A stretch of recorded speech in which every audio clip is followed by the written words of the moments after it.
Gentlemen, welcome to Fight Club. The first rule of Fight Club is you do not talk about Fight Club. Second rule of Fight Club is you do not talk about Fight Club. Third rule of Fight Club, someone yells stop, goes limp, taps out, the fight is over. Fourth rule, only two guys to a fight. Fifth rule, one fight at a time, fellas. Sixth rule, no shirts, no shoes. Seventh rule, fights will go on as long as they have to. And the eighth and final rule, if this is your first night at Fight Club, you have to fight.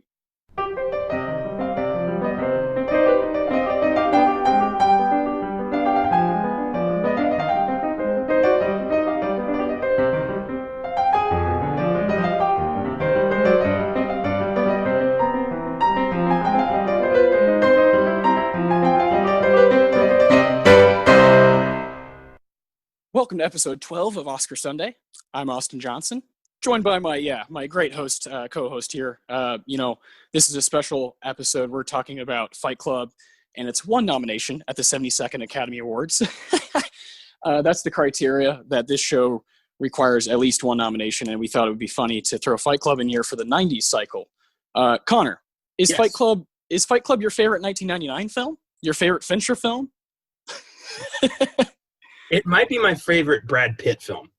Okay. Oh, I like that angle. I like that. I think he is fantastic in this. Favorite Fincher film is Seven. Okay. Yeah. Hands down. Favorite 99 film, that's a toughie. I immediately go to Office Space. Wow, I love that. Yeah. Or The Matrix. 99's a tough year to pick. Indeed. Yeah, I mean, my favorite film of all time, when people ask me, I typically say Magnolia, and that, came out in 1999. So, but Fight Club is probably my second favorite. I love that you took the Brad Pitt angle. What about Edward Norton? Oh, he's amazing in this. The fact that they both weren't up for anything is amazing to me. This movie was completely shut out. Like, sound design sound editing, I feel like, was just to, shut people up. Like, they were afraid of this movie. Yeah, man, it's incredible what these two guys are doing in this film. And also Helena Bonham Carter. I think she, over time, hasn't got as much respect as the other two guys because they're so damn good. But, whew, she is, this wonderful character in her own, representing all these different things. We're going to get into Fight Club later on in the show. But what we do here is go through, the awards that Fight Club was up for, which was just one. This is a little bit different, though, because we think it should have been up for 5 or 6 more. This is a really interesting year because American Beauty won Best Picture, right? And that's interesting for multiple reasons because of the content within the movie. Kevin Spacey playing the main character. Do you find that movie has aged well for you as a fan, or does it kind of like, I don't really want to go near that one? I think American Beauty is a good movie. I think that it's unfortunate because of Spacey's allegations that the stigma is now floating over that movie forever, considering it's a movie about Kevin Spacey lusting after a teenager. Yeah. I don't think the film deserves the flack. I think Kevin Spacey deserves the flack. The film didn't do anything wrong. I think Sam Mendes still deserves that Oscar for Best Director. And I still think the movie's good. It wouldn't have been my choice for Best Picture, but, it is what it is. Yeah, it's really interesting. I actually it's hard to say this, but I kind of love the movie American Beauty. Like you said, Sam Mendes is doing really good stuff, and that Benning is incredible in it. And Kevin Spacey is doing some incredible stuff acting-wise as well. It's just frustrating, like you said, what we know about him now. That year, though, it kind of dominated, had the most nominations, most wins, and of course got the big win. So when you think of 1999 and Oscars, that's what you go to. Yes. But when you're kind of just a film fan and a film buff, and you eat this stuff up, and you think of 1999, you think Matrix, you think Fight Club, you think, like you point out, Office Space. So many cultural, icon kind of movies that came out in 1999, making it one of the more memorable years, I'd say. And a lot of guys doing things that are so different, like David Fincher making Fight Club, and kind of pushing us into the new century of film. What Paul Thomas Anderson is doing in Magnolia with all the hard cuts and all the major edits in it, and the camera work, and same thing again with David Fincher. What these guys are doing is, completely changing the game, and have, they've continued to kind of level up as creators, as directors and writers, as time has gone on. And so we've kind of gotten to witness that, you and I, and people our age have kind of, we've grown up going to these movies in theaters. David Fincher, I fondly remember, seeing Social Network in theaters, and Girl with the Dragon Tattoo, and Gone Girl. Man, this guy is just a genius. So likewise with, again, Paul Thomas Anderson. I think 1999 isn't a year that a Tarantino movie came out, but you certainly think of Tarantino when you think of 90s. And there's so many auteurs coming out and just showing everything they got. And I love this time. I love the late 90s, early 2000s, because guys are just fucking going after it. What do you remember most about this year? This year, I remember I like that M. Night Shyamalan came out of this year with The Sixth Sense. Yes. Another horror film that was recognized by the Oscars. It's rare, but when it does happen, I celebrate. Yeah, man. I think Pixar had a great year with Toy Story 2. I think of one of my all-time favorites, Mystery Men, which we just did on Filmgazm. So I think 99 is a solid one, like one of the best years for film ever. Just so many different flavors for everybody, really. Yeah, exactly. There's actually a book. I can't remember his name. I'm going to look it up right now. He wrote a book about 1999 it being the best movie year ever. Yeah, I remember you telling me about that book. Yeah, and I read a lot of it. I went to Barnes & Noble one day and read a lot of it. I never bought it, though. It's just called Best Movie Year Ever, How 1999 Blew Up the Big Screen. And it was written by, Brian Raftery. And this is a guy, who's just a film critic and wanted to write this book. And so it clearly has this huge impact. The Green Mile is another movie. Talented Mr. Ripley. The Ninth Gate. These are just movies I see on the internet here for 1999. and it's amazing. The Bone Collector, you point out Mystery Men already. It's crazy, man, because you can go to the highbrow stuff. You can go to the random, horror stuff. You can go to these kind of like superhero type movies. It's just such an interesting time right before we go into the new century. Iron Giant, Eyes Wide Shut. Oh, it's crazy. Eyes Wide Shut. Stanley Kubrick's last film. Come on, it's crazy. Yeah, fantastic year. And Fight Club is just, one of the tentpoles of that year. A great way to close out the 90s. Yeah, for sure. I mean, it had a budget of like $60 million and made $100, and then obviously through DVD sales and people having posters and TV, T-shirts. It's just this, cultural phenomenon for over 20 years now. It's really amazing. You ever play the video game? No, but I've heard it's pretty bad, right?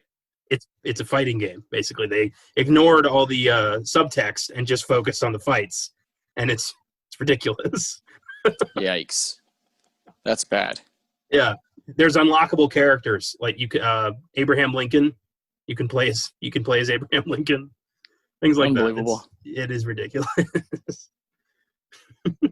God damn. Yeah. I wish that stuff like that wouldn't get made, just because I don't want any part of the merchandise to be tainted. Dude, straight like video games based on movies always suck. Yeah. And vice versa. Yes, I was about to say, typically movies that are based on video games usually suck. I don't know what it is with that, like that circle, but it's tainted. Terrible. But yeah, we like to talk movies here, and I would like to bring up David Fincher again. I'm going to go through his filmography here. Alien 3, I think we can skip. 7, you said, is your favorite David Fincher film. Yes. Why? It's atmospheric, and it's a horror movie that doesn't act like a horror movie. It's straight up a horror movie, but it's not. Like, you don't know it's a horror movie until you're already trapped, and I love that. That's a great way of putting it. It's such a brilliant concept, and it's so like Morgan Freeman, Brad Pitt, Kevin Spacey are all fucking amazing, and it's so creepy, and it's there's no winner. Like the end of the movie's like, fuck. It's bleak man. and it's brilliant. Incredible stuff. Yeah, I mean that's 1995. That's from our year, right? That's when we were born, and it is a frightening movie in itself. And I love that you said that it kind of reels you in. So you have all these amazing actors, and so people are like, "Oh, I'll go see this film 7," and then it as you get sunken in, you're like, "Oh my god, this is a straight textbook horror film. What are we doing?" See And very little, but it's all about like the aftermath and people describing what happened and what they went through. And the visuals that come into your head are sickening. And it's just so smart. Oh, yeah, I couldn't say grisly. enough great things about 7. Agreed. And it's such a you see that's from 1995 and you're like, oh, okay, that makes sense that this is the guy who's in front of Mindhunter and doing Zodiac. Okay, yeah. This guy can play ball. He can really take these wild different kinds of stories, all kinds of range, and make them so damn intriguing. I love 7, man. That would bring us to The Game. What do you think about The Game? I think The Game is brilliant as well. I love Michael Douglas, and I love the idea of everyone is out to get you and who is in on the joke. Like, how do you know who's safe? It fucks you up, The Game. It really makes you kind of evaluate your own life and like, yes, who knows something I don't. It's really creepy, The Game. Yeah, man. I had a good buddy text me recently, and he told me I'm watching The Game for the first time, and that's really fucking me up. And that's exactly how I feel about The Game. It's I look right here to my right, at my shelf. It's one of the I don't have a huge Blu-ray collection, 20 to 30, and that's one of them. I really, really like that film. I'm going to say that a lot about David Fincher because I like them all. It's weird because The Game doesn't really come up a lot when people discuss his greatest work, but I think it should. Yeah, I'm open to anyone saying any of them are their favorites. Like I wrote a top 5, and I didn't even have 7 in my top 5, but I love 7, and I would give it a 9, and I would, praise it. And I think one day we're going to catch that on Filmgazm, and it's going to be an incredible episode. He's just awesome. So that would bring us to Fight Club. We'll skip that because we're going to be talking about that for the next hour or so. So that would bring us to Panic Room. Have you seen Panic Room? I have not seen Panic Room. Okay. I think you're going to like that one a lot as well. I'll save my thoughts until you get to see that one. Okay. Zodiac. Like you guys, if you've been following us for a while, we love Zodiac. I find Zodiac to be maybe not Fincher's best movie, but it's my favorite. Maybe not his best, but I think it's the most impressive feat of work. Where if you really dig this stuff, and I know Connor, you and I are alike in this way. We definitely like Fincher's style, yes. And we both enjoyed some of House of Cards and Mindhunter, and his imprint on Netflix is so important. I just Zodiac is this 3-hour epic tale that spans over multiple decades, but feels so tight. I don't know how. I still haven't figured it out. That's why I rewatch it over and over. How did he figure out to make this kind of episodic film out of this really, really dark story that I just want to dive into over and over? So Zodiac and the music, the soundtrack and the acting, the creepiness of it. Yeah, I just think it's his most impressive movie altogether. But I think, you can make an argument for Fight Club being his best film, or Social Network, or 7. I see an argument for all of them. Well, I think that what makes Zodiac so impressive is that it's based on a true story with no resolution. It's based on a story that in many ways we're still trying to solve. But Fincher took such a smart direction with it where he kind of lets you make up your own decision over what happened to the Zodiac killer. And I mean, we all know who did it at this point, but it's it really plays. Yeah, it really plays with the. I think Zodiac is one of the smartest true crime movies ever made, and Yeah, that's for sure. Yeah. I could watch it all day. It's one of the movies that I just like to say is, for me personally, a sign of a great movie is a film that can be 3 hours long and not feel like it at all. And Yeah. Zodiac is one of those, without a doubt. Yeah, for sure. Yeah, and I can't say that about every like 3 hour movie I love, but Zodiac certainly, the way it moves, and because of how good, Robert Downey is as Paul Avery, and Jake Gyllenhaal as Robert Graysmith, like it's just so easy to watch because these guys, the charisma is, it's fucking lights out. Mark Ruffalo, oh man. John Carroll Lynch, for God's sake. I mean, wow. Oh yeah, John Carroll Lynch is the heat check, the guy who comes in and gives you that, like, whoa, this movie got turned up. This movie got turned upside down. He gives it that kind of, that horror, gritty element to it, for sure. Because yeah, you definitely believe that it's him by the end of the movie. With Baker Street playing in the back, so good. Curious Case of Benjamin Button, 2008. Didn't see that one either. You'll like that one. Talk about Brad Pitt doing some work. I'll save my thoughts again because I'm sure that will come up on Oscar Sunday at some point. The Social Network. I had the pleasure of rewatching that recently, and phenomenal movie. Yeah, stellar. Yeah, if you've heard me or us at all talk about this movie, it's definitely one of my favorites of like the decade. I think I had it number 6 on our decade countdown over on Filmgazm. So yeah, this movie's pretty epic, and I think it ages really, really fucking well because of how weird and how strange Facebook is. So yeah, Social Network, definitely a movie that people should rewatch if you haven't for a while, because it has this whole new impact. I'm glad you got to see it recently, and I know you got a review up for it. So yeah, very fun movie. How about The Girl with the Dragon Tattoo? Didn't get to see that one. I like that one. This one's tough because you want to see the follow-up, because this epic story, you want to see the movie 2 and 3 and see Fincher and Rooney Mara go after it, because the Swedish films they did, all 3 movies, and they're amazing. The Stieg Larsson books, Girl with the Dragon Tattoo, Girl Who Played with Fire, and Girl Who Kicked the Hornet's Nest. All 3 of those Swedish films are awesome, and they're really like part of why I started watching foreign film. I saw them when I was like 15, and that was huge. Reading the subtitles and watch this Swedish movie, that was a big deal. And Fincher making it kind of his own. Oh man. But one thing I'll point out about this is why I knew in theaters that when I saw The Girl with the Dragon Tattoo in theaters, I knew that Fincher was not going to continue, is because the first time you see Rooney Mara, you see Elizabeth Salander, Rooney Mara's character, she's walking and she has this huge mohawk, right? And that never happens in the first 2 films, the Swedish films. She only gets the mohawk in the 3rd film, because she has this epic scene where she goes to court and she's like, I'm going to fucking, blow my mohawk out and it's going to be crazy. And that's when I knew he's bunching these movies kind of in together because he knows he's only going to make one. And so I knew that prior to, the movie even ending, but I do love it. I rewatch it a lot.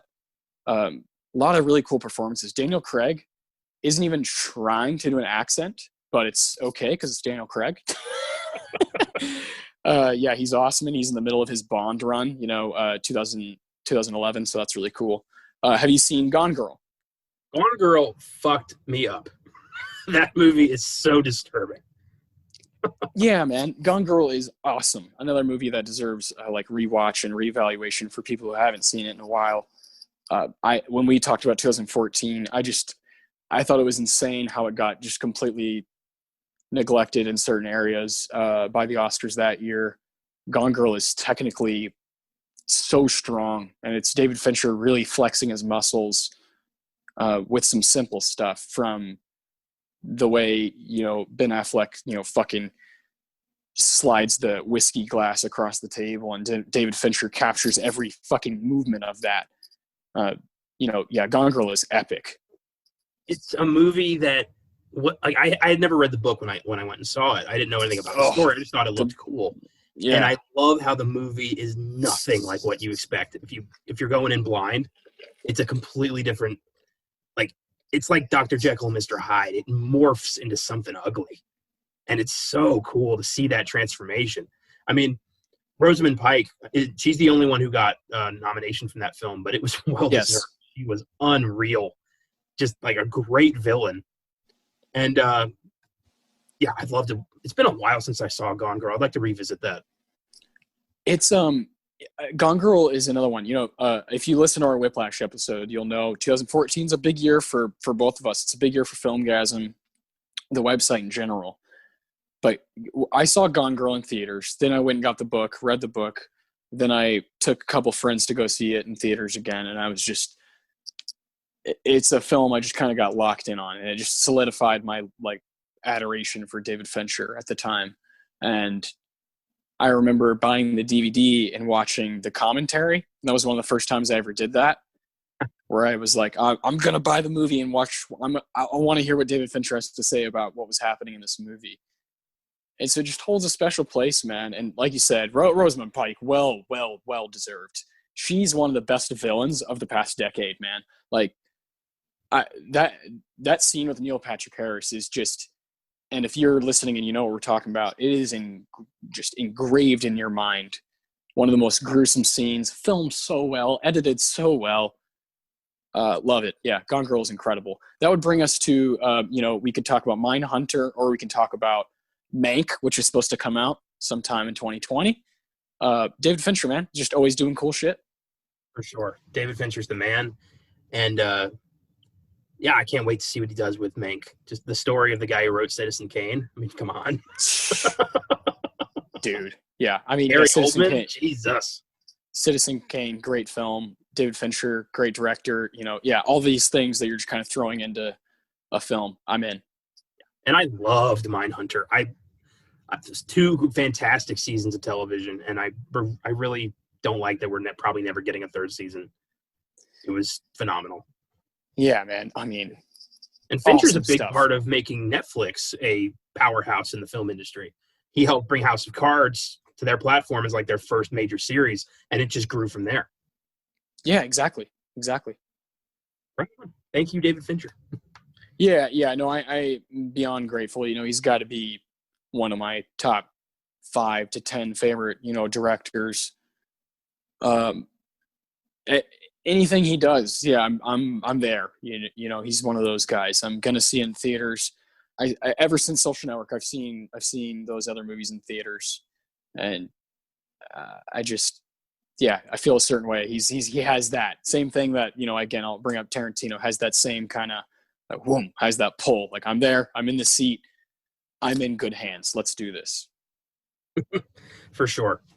I can't believe he's never won an Oscar. I like the director like David Fincher, who's done surprisingly little work over the past 20 years. He's only done a handful of movies, but everything he's done has been solid fucking gold. He is so good at crafting a narrative and just making you uncomfortable but intrigued. He's so good at that.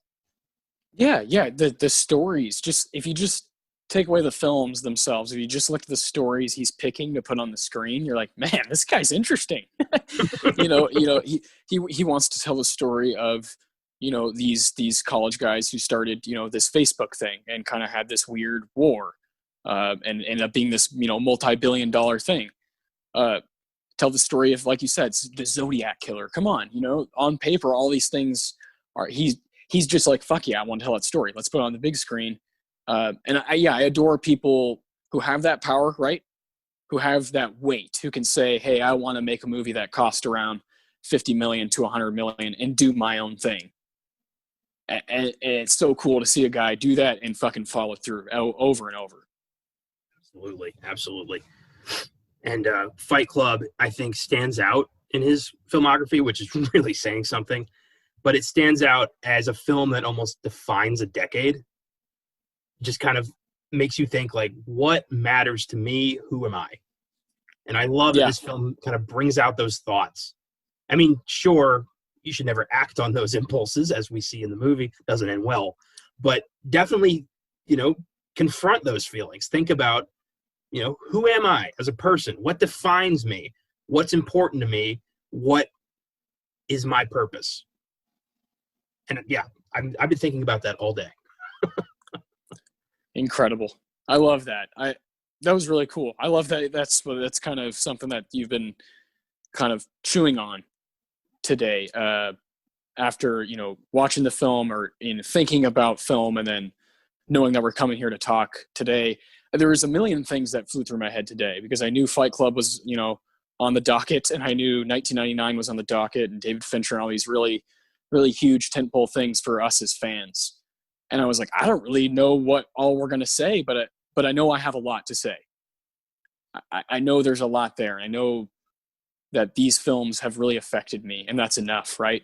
I think that resonates with people. I think we're not alone. Like, I mean, I can speak for my two older brothers. Some of these films are some of their favorite films ever from 1999. You brought up Office Space. I mean, we quote that still for years. You know, it's just very special stuff. And I want to talk a little bit about the actual Oscars from 1999. Of course, the show happened in 2000. Billy Crystal hosted like 8 times or something. One of the mainstays. Fucking ridiculous. Yeah, he's Billy Crystal. He's the man. You know, a good old Clippers fan. Shout out to the Clippers. They won tonight to go up 2-1 in the playoffs. But we're going to start out with best sound effects editing, because that's the only one that The Matrix is up for, against Fight Club, against The Matrix and against Star Wars. The Matrix won. That's fine with me. The Matrix is incredible, right? We covered that one on Filmgazm. Star Wars Episode 1 is the one I'm interested to talk about here for a second, because I'm not a huge fan of Phantom Menace, but I want to hear what you think about it. Okay. So. Yeah, no, go ahead. I grew up with the Star Wars prequels. I saw all 3 of them at the theater with my mom and dad, which was very special because, you know, as my parents weren't together when I was a kid. So they came together to celebrate Star Wars for me, which was amazing. And I have such great memories of Star Wars with my parents, especially Phantom Menace, because that one was my favorite when I was a kid. Not because of Jar Jar Binks, fuck that guy, but because of Darth Maul. I couldn't get enough of that double-bladed lightsaber. That was my shit. I was big into Star Wars when I was a kid. And I still love Star Wars now, but that love's been a little tainted over the past couple of years. But I do think The Matrix deserved this one. I think that the Wachowskis did wonders with special effects with The Matrix. They changed the game. We talked about that on Filmgazm. And I say give it to The Matrix. Yeah, I agree with that. I have no qualms with that at all. Phantom Menace. I love that you pointed out Darth Maul. I mean, this is a character, just the image of Darth Maul as a child, and the action figures and all that stuff. And I remember it being really popular to dress up and like paint your face as him for Halloween. You know, like older guys were doing that. You know, I was obviously way too young, but I remember that. And that impact is huge. And I definitely think, you know, I've heard a lot of fans, and you are in that group, that Star Wars fans who are like, give us more of that. What's going on here? That guy is fucking awesome, you know, and he's great. And there's definitely some cool combat scenes there in Phantom Menace. But I can't speak too much about Star Wars just off of not seeing them a lot and not being a huge fan growing up. So, you know what I mean? That's just not really my bag. Fair enough. Star Wars was, you know, heavily Star Wars and Harry Potter. Like, just I drowned in that shit when I was a kid. Like, that was all I cared about. So, you know, if I'm obviously now, you know, I know a lot about all that stuff because it's been a major part of my life. And I still watch the Star Wars prequels. I mean, I know they get a lot of shit, and a lot of that's deserved. But there's a lot about those films I enjoy. And that's just what I like. Yeah, no, you know, you're not alone. Oh yeah. I don't know if you know this, but Star Wars is a pretty big deal. Yeah, there's a pretty solid fan base there for Star Wars. Yeah. One day on one of these shows, we're going to get to Star Wars. We're going to talk about it, and that'll be fun. Who knows when that'll happen, but yeah, I'm excited to finally do an episode on Star Wars in some capacity. Yeah, and it's so hard to know, you know, when you're going into Star Wars. You know, should I watch them all? Should I start at a certain point, or should I just like, nah, just keep it at one? I think like since we're going just a movie at a time on both of these podcasts, keep it simple. Yes, yeah, keep it chill. Keep it chill. Now, Fight Club. What's the first thing that pops out? Like, what the fuck? Why was this not up? Or why was he not up or she not up? 2 Best Actor nominations for Brad Pitt and Edward Norton. That should have been the first thing that this film was up for. Okay. I'm with you. Now, who are we taking out? We have Kevin Spacey, who won for American Beauty. We have Russell Crowe for The Insider. We have Richard Farnsworth for The Straight Story. We have Sean Penn for Sweet and Low Down. And Denzel Washington for The Hurricane. What 2 guys are we taking out? Regrettably, I have not seen 4 of those movies. Oh. But all right. Off my instinct, I'm taking out Sean Penn for Sweet and Low Down, and I'm taking out Kevin Spacey. Oh, that's tough. And I'm giving the Oscar to Brad Pitt. Okay. This is going to, yeah, same. This is going to sound really weird, probably, to some fans. I would take Richard Farnsworth out, and I would take this is where it's going to get weird. I would take Denzel Washington out. The Hurricane, I own it. I love the book, you know. Reuben the Hurricane Carter, classic character. For Denzel Washington standards, I don't think he's totally pushing the envelope in that movie. Some of it's the writing. Some of the writing is a little sometimes cheese. There's some cheese there. But I think Russell Crowe has to stay. I think Sean Penn has to stay. And I think Kevin Spacey has to stay. And you're throwing in Norton and then the win for Brad Pitt. Yeah, I think Brad Pitt, I mean, there's movies of his that I adore more than Fight Club, like Inglourious Basterds, for instance. But I think Brad Pitt gave his, like, the performance of his career as Tyler Durden. And it should have been recognized. Unbelievable. Yeah. I've always said that Brad Pitt is a character actor trapped in the body of a leading man. And this is it. Perfect definition of that, man.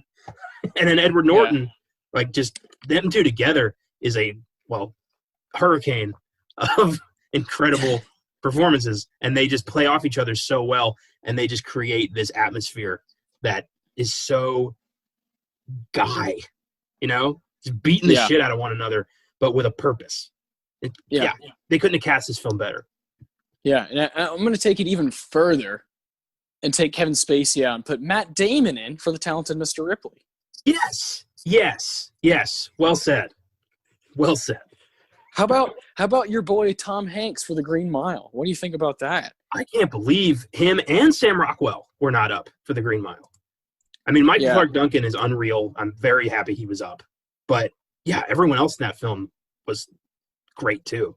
The Green Mile, I don't think it's enough credit. I would have given Best Picture to The Green Mile that year. I love that. Oof.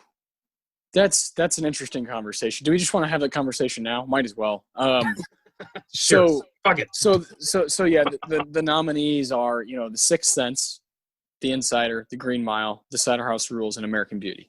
Are you saying within that 5, Green Mile should win? Or are you saying no, 1999, definite Green Mile? That's. I think that of that 5, I would give it to The Green Mile. Yeah. I can't really argue with that. You know, of that 5, I might say the same. I do like The Insider a lot. But then again, I have not seen The Cider House Rules or The Insider. So yeah, you would really like The Insider.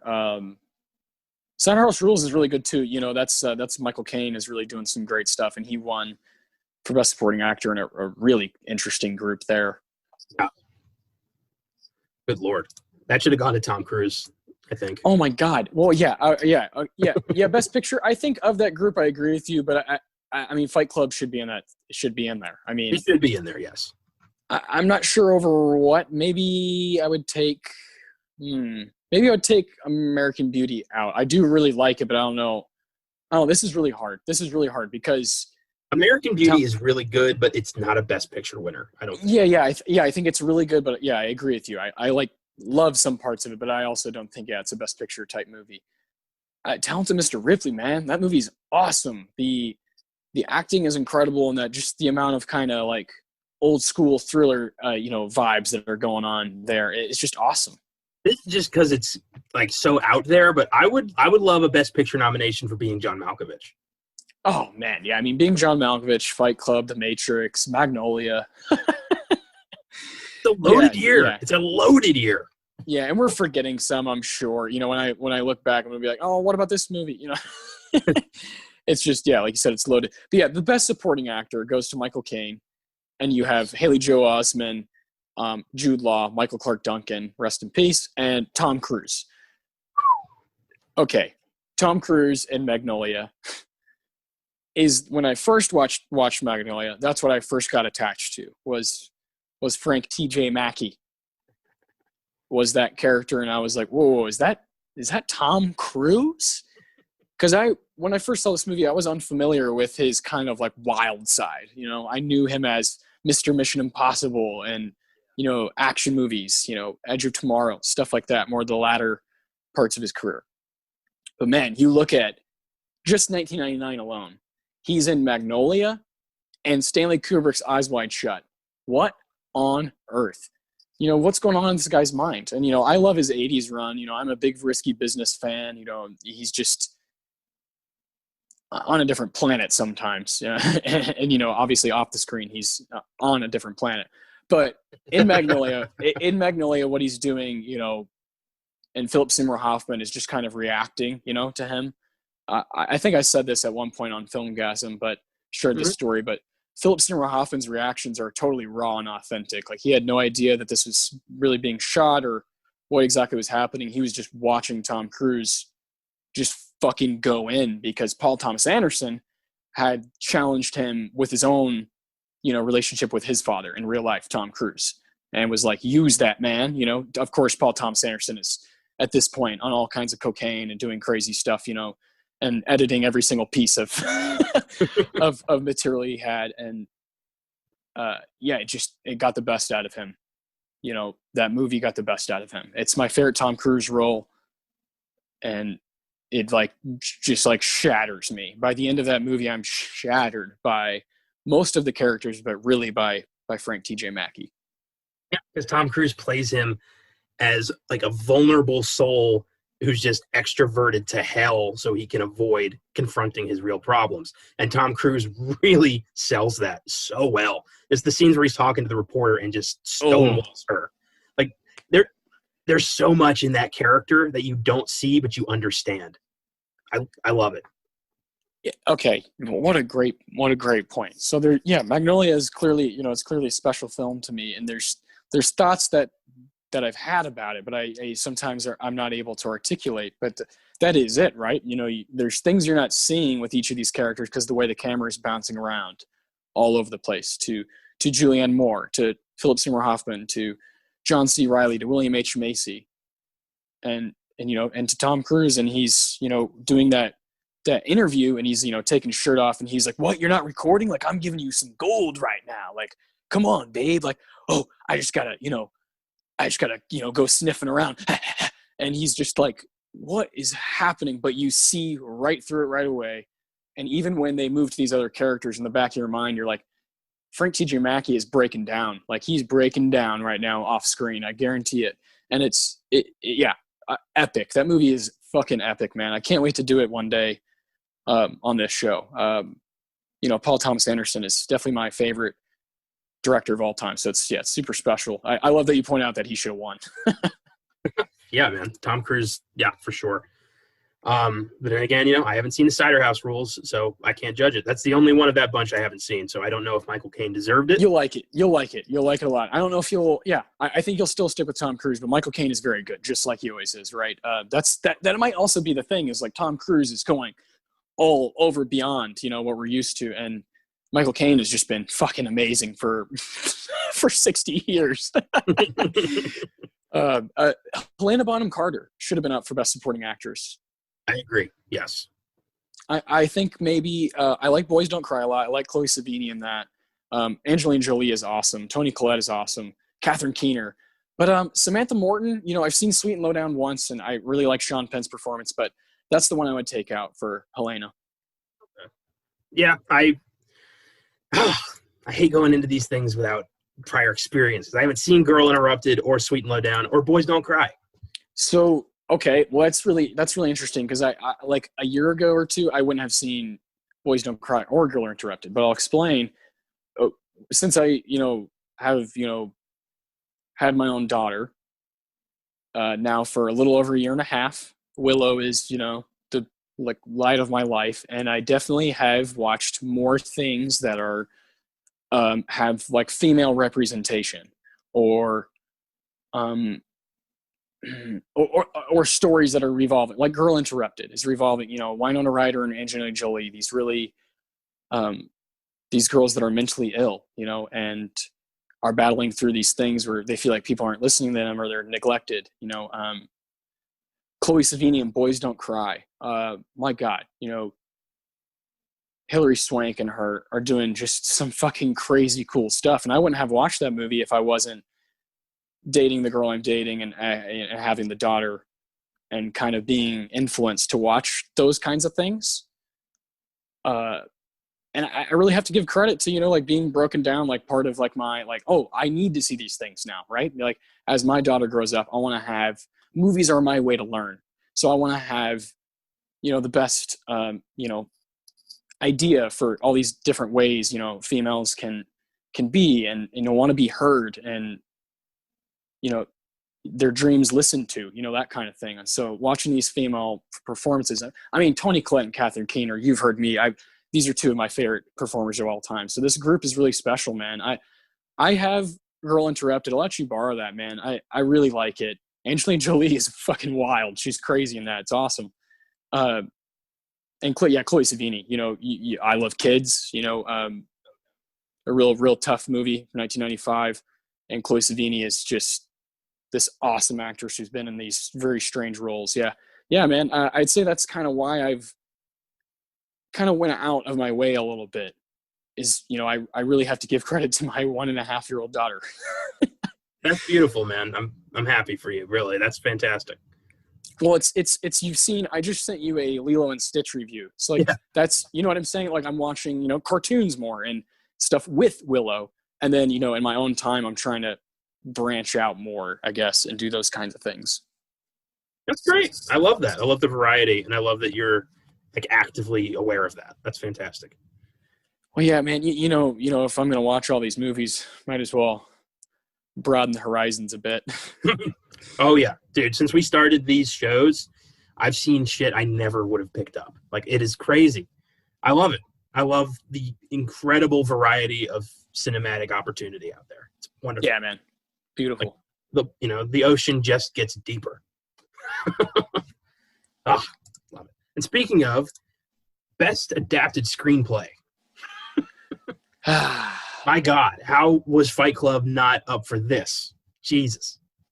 It's adopted from the novel by Chuck Palahniuk. Palahniuk. How do you say his name? I'm not quite sure, but I have read the book. It's very good. Was it close? Yeah. I don't. That's such a classic book, right? and you don't want to deter people from reading it.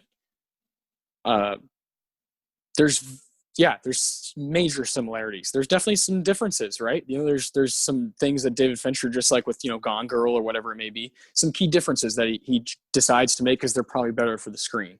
But did he capture like the essence of the story? Like, did he really nail it down? Then fantastic. I say get Election the fuck out of there and put in Fight Club. Yeah. You said the word essence, 100% essence. Yeah. Atmosphere, vibe. Yes.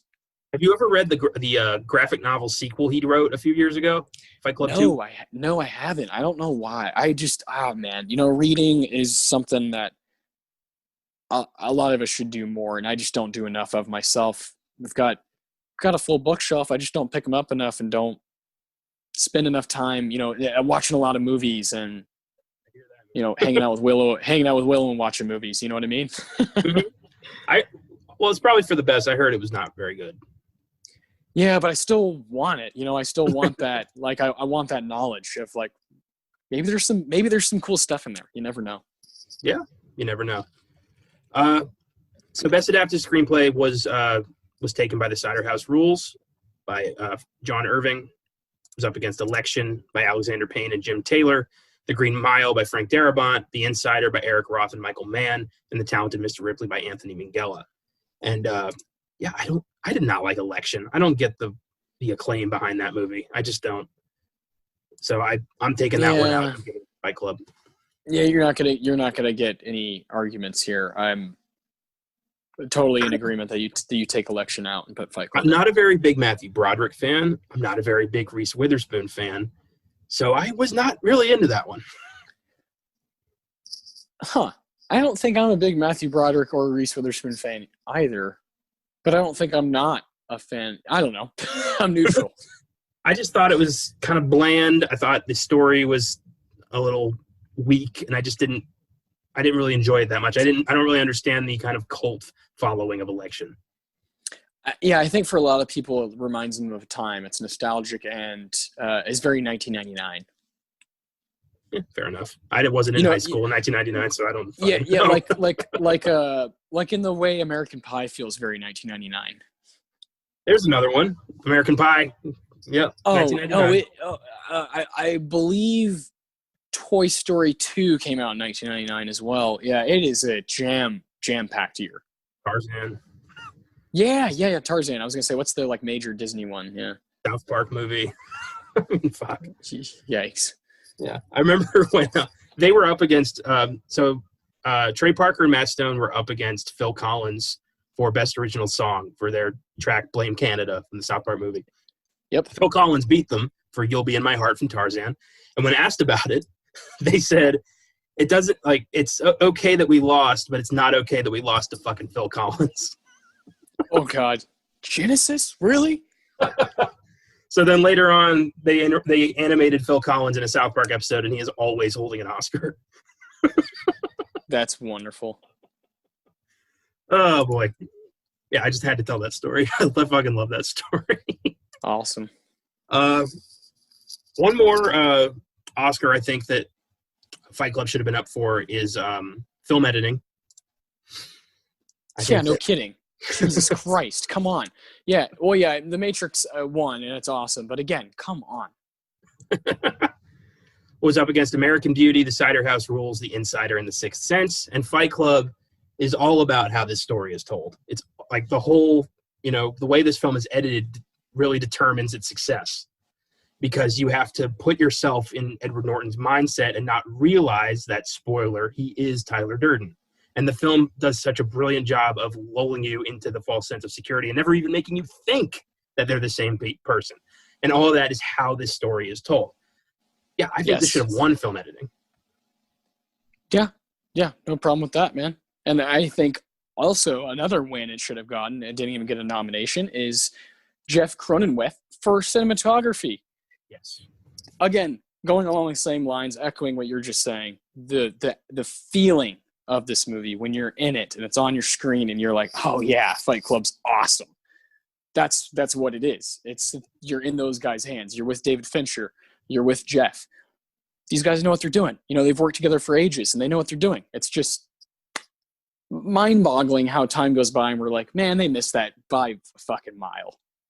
Absolutely. And I just want to point out, how cool is it that Sleepy Hollow was up for Best Cinematography? Yeah, no, I wouldn't take that one out. I love that. That's one of my favorite Burton films, and I love that it got a nod. That's so cool. Well, look at Best Makeup. We got Life, Bicentennial Man, and Austin Powers. And then the winner, Topsy Turvy. Yeah. Sure. I love the technical awards because it's always the most random selection of films. Now Austin Powers could be on this show. Yeah, it could. It was up for Best Makeup.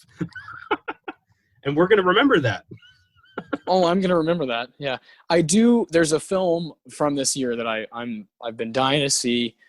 I just watched from 1990, Tie Me Up, Tie Me Down. And that's directed by Pedro Almodovar. I'm not sure how to say it. Almodovar. There we go. And he directed All About My Mother in 1999. Apparently it's amazing. That's a film I really want to see, and it won Best Foreign Language Film. Is there anything from '99 that you want to see really bad? I really want to see The Insider. Honestly, that's at the top of my list. Yeah, dude, Michael Mann. Oh yeah, you're gonna like that one. That, and then probably Boys Don't Cry. I've had many people tell me I need to see that one. That's an interesting one, and I definitely, when you do see it, we'll definitely try to find a way to talk about it, because it's an interesting one, and there's some stuff in there as far as the story and some stuff that maybe got lost that actually happened in real life. It's a very interesting movie on all accounts. Yeah, I've heard it's a bit of a tough watch at times. Yes. Yeah, I think it's a great year. I like the picks that ended up getting nominated. I think there's obviously some mistakes. No Oscar year is perfect. But, yeah, I love that Sleepy Hollow got a nod. I love that The Mummy got a nod for Best Sound Mixing. Yes. I would have gone a little further on The Mummy, but that's just me. That's one of my favorite movies. Genius. Yeah, for sure. Is that all for Fight Club's nominations? Anything else you think? Yeah, no, I think that was about 6. So yeah, I think they just missed a lot for Fight Club, and this happens, right? A movie from the year before, 1998, Big Lebowski, got nothing, right? And you look years later, and you're like, oh, you kind of scratch your head and like, damn, you really missed something there, because we weren't quite paying attention when it first happened. And this happens with film. This happens with art. It can happen with music. It can happen. Stuff needs time to age. I was having my way. Nobody beats John Goodman for Best Supporting Actor for The Big Lebowski. Yeah, agreed. Right? Roger Deakins is working on that film, and when you break that film down and just you're just watching it after laughing over and over, and you're just watching, you're like, man, this is a really well crafted movie. It's essentially like a film noir done by the Coen brothers in a comedic tone. It's wonderful. It's so great. Yeah, it's truly genius, and it's a movie that will have to pop up on Filmgazm, because there's just not totally a place here because it didn't get nominated. So sad. Regrettable. Yeah, but that just means we'll have to do it on Filmgazm. So yeah, and hey, glad Fight Club got that one, so we can talk about it here. So this plot, we're gonna get nice and deep here. It's gonna be a lot of fun, and talk about our favorite scenes and whatnot. Let's do this, man. Awesome. So Fight Club has an IMDb score of 8.8. Very admirable. It's number 11 on their top-rated films of all time. Crazy. A Rotten Tomatoes score of 79%. I think that's low, but who am I? And it grossed about 101 mil on a budget of 63. Yeah. And again, the cult, status, the DVD sales and all that has just made it a total success. Yeah, this is one of the most successful cult films in history. This film has become just like almost synonymous with the term cult film. And there's a good reason for that. And let's get into it. Yes. So our opener is insane. The opening credits are incredibly high energy and just immediately suck you in. Just like we're going through a brain with neurons firing, and then there's this drum and bass beat, and just Fight Club. And as we zoom out, we see that Edward Norton is sitting in a chair with a gun in his mouth, and Tyler Durden, Brad Pitt, is holding the gun. And our narrator, Edward Norton, says, "Let's go back a bit." It's told very out of sync, and I think it's a brilliant way to tell this story. You need to tell this story out of sync. The narrator, who we never find out his name, he's just the narrator, tells us he's an insomniac. He hasn't slept for 6 months. His job is a traveling product recall specialist for a car company. God, I got tired just saying that. Most boring job title I've ever heard. His insomnia isn't helped. He has to travel often. He has jet lag. And when he can't sleep, he surfs catalogs and orders furniture from IKEA. So good. I love this.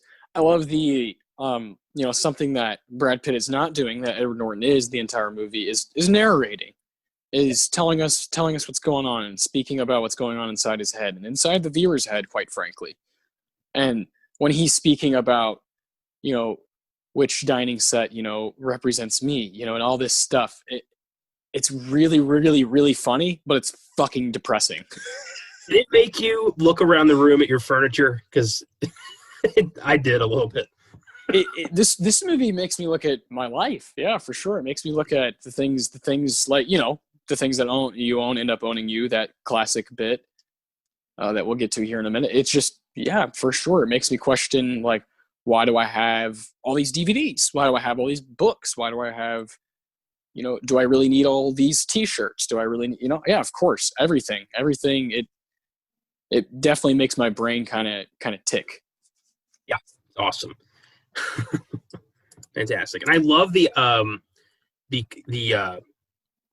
tool of the unreliable narrator. And I think this film is brilliant in the way it establishes that Edward Norton sucks at telling his own story, because even he has no fucking clue what's going on in his own life. It's awesome. Yeah. That when he's narrating and saying, like, you wake up at LAX, you wake up at SeaTac, you wake up at DFW. Oh, so good. Because you're starting to get kind of like blurred, just like he is. But can you imagine being so insane that the guy you think is your like best friend who started this terrorist organization is actually you, and you had no fucking clue? I mean, god damn, I can't imagine the mind fuck. Yeah. God. Oh.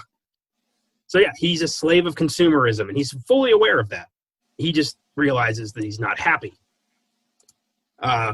He goes to his doctor seeking help, but the doctor just suggests an herbal supplement instead of drugs. And I love the guy's like, you want to see pain?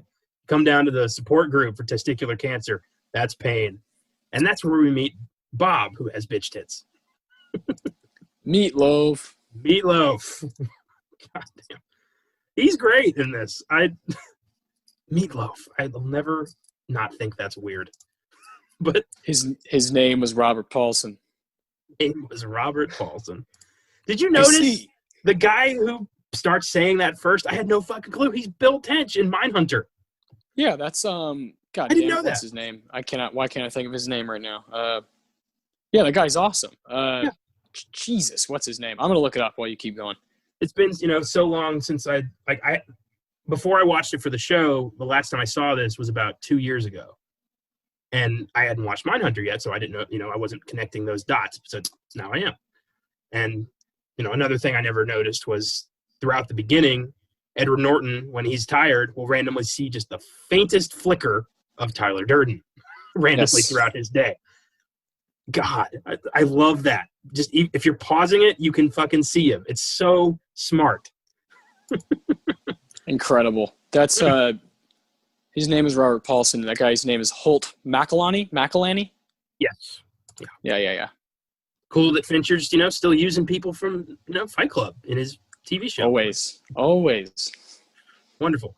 So, Robert Paulson, Bob, he was an ex-bodybuilder and a steroid user who had his testicles removed after testicular cancer, and he developed man boobs due to the hormone therapy because his body was had so much testosterone that like the estrogen levels got pumped up, and it gave him tits. Bitch tits. And yeah, the narrator just talking about like how for a moment there, crushed between Bob's enormous tits, he broke and he cried. And he just had a moment. Oh, boy. And he realizes that these support groups are a way for him to finally feel something. So he keeps going to these. He's not, he doesn't have cancer. He doesn't have TB. He doesn't have, incest survival, which was fucking weird. And, he doesn't have anything. He just needs to feel something. So he goes to all these support groups, mapping out his week. And, Wednesday I go to testicular cancer. Friday there's, brain lesions. He has this whole thing planned out. It's so fucked up. Yeah, so he can cry and then sleep. It's so sad. Jesus. And then he meets Marla, and that's Helena Bonham Carter. who throws his system out of whack because she's doing the exact same thing. And he has the gall to call her a tourist because she has no illness either, and he gets disturbed by her lies, and it fucks up his sleeping pattern again. Now he can't sleep. Oh man, this is a really good scene here. When you first see her, she's smoking, and that lady is talking, and she's like, "I just want to get laid one last time." I have anal lubricants. I have toys. And they take the mic from her, and yeah, it's just like Edward Norton's reaction is like, "What? What the fuck?" I was hoping that like at the end of that scene we see her leave with somebody. Yeah. Oh man, so good, so funny. And then he confronts, when he's confronting Marla about it, and he's fucking tourist. and she's like, "Well, you still have your balls, so I should be able to go to the testicular cancer." My favorite moment of that scene is when she says, "I saw you practicing this." Yeah. Oh man. Takes away all of his power. She's amazing. She's so great. The I found out the line where she says, "I haven't been fucked like that since grade school." Like she didn't know what grade school was because in England they call it something else. Primary school. So yeah, when she found that out, she was disgusted that she said that on camera. Yeah, because primary, secondary, and grade is like older. So yeah, she's thinking grade school would be like high school or college, age. Elementary school, folks. Just it's another piece of that very sad puzzle. So yeah, he confronts her, and they kind of agree to swap days so they don't have to see each other. Yeah, God, it's so funny when they're mapping it out and figuring out which ones they want to go to. And he's talking to you also saying like, "God damn it, she knew I wanted that one." Yeah. It's something else, man. I've seen this movie so many times, but I'm kind of locked in right away, right when I hear that narration, and just powerful storytelling. For sure, absolutely. And it's not like they can rat each other out. What are they going to say? This person's go into all the support groups that I'm lying about. So yeah, they split up the week, exchange numbers, and despite this, he still can't sleep. He still has insomnia. And on a flight back from one of his business trips, where we see what he does is he evaluates car accidents and determines whether or not they should recall the product. And most times they shouldn't, because that's how they make money. Fucked up. He has a formula that determines the worth of a human being in regards to a car accident. Jesus. So on a flight back from one of these business trips, he ends up sitting next to an eccentric soap salesman named Tyler Durden. And they hit it off pretty quickly. The narrator calls him a single-serving friend. Because everything on an airplane is single-serving. So smart. Good. Yeah. The reason they connect at first is because they have the same briefcase. Imagine that. Ass in the crotch. Yeah, it gives you the ass in the crotch. It's there's so many unaddressed parts of air travel that this film finally talks about. I love it. Yeah, right. Yeah, just that short bit where you're on the plane with them too, and you're like, "Oh man, they're making a whole stand-up bit out of this stuff." So Tyler is a soap salesman, but he also works nights as a projectionist, and he slips in millisecond images of porn into kid films just to mess with people, just so people can see it and not not realize why they're upset. and that same effect that Tyler Durden is doing in the movie is exactly what David Fincher is doing with Tyler Durden to the narrator. It's just, it's so cool. He arrived. So the plane lands. The narrator sees Tyler getting this awesome convertible and drive off. He's clearly a badass and a successful salesman. And the narrator realizes that they lost his bag because it was vibrating. And the guy is like, most of the time it's an electric razor. But every once in a while, it's a dildo. Yeah, that scene is great. So Fincher, because you got to really be paying attention to hear it's a dildo. Legally, we can't refer to it as anybody's dildo. It has to be the dildo. And Edward Norton's like, I don't have. And he's like, sure, of course. It's all good. And he's, my whole life was in that bag. He's upset, and then he gets home, and his apartment exploded. So everything he owns is gone. All that IKEA stuff, man. Yeah, gone. Whole life, so to speak. So having nowhere to go, he first calls Marla and then hangs up on her. Then remembers he's got Tyler's business card, calls him, no answer. He walks away. The phone starts ringing. He answers. It's Tyler because he never picks up his phone. I love that. And Tyler's eating something, and he's like, "Who's this?" Just so casual, but also like a little bit threatening. Yeah, it's like an apple, like aggressively eating an apple. Yeah. And he's like, "Remember me? We had the same briefcase." He's like, "Oh yeah, what's up?" Yeah, what do you want? What do you want, man? You're not gonna believe this. So Cliff Booth, that bit. Oh man, perfect. I love Brad. God damn it. So they meet in a parking lot behind a bar, and they're talking, and the narrator just tells him, my place blew up, everything I had, and Tyler's like, well, is it really? Like, everything you had? Like, you still, like, did it matter? He's starting to plant the ideas, the ideas about life that Tyler's so known for. On their way out, the narrator says, I gotta go find a hotel, and Tyler's like, you just can't say it, can you? You can't ask me. This is right. When you look up like Fight Club, and this is a lot of the images you see. This is really cool. It's a really cool shot of them outside the bar, and that's when they're talking. He sets the Budweiser up on the telephone, and Tyler Durden goes and grabs the quarter out of the telephone booth, meaning that telephone call never happened because he's calling himself, right? So that whole bit of him like going to the bar and talking to him, he's talking to himself. He ends up fighting himself, right? And that's why the guys are intrigued when they see him in the parking lot. They're like, "Look at this fucking clown! Like, let's go help him. Clearly, he wants someone to be with." So you start, when you see this movie a few times, you start to kind of like pile those things up, and you're like, "Holy shit, man!" Like every scene has something telling you that these guys are connected, that not everything is as it seems. And I that's one of my favorite touches of the whole movie is the quarter. When he grabs the quarter and puts it in his pocket, and Tyler Durden's just like, "Really, man? Like, you really can't ask me."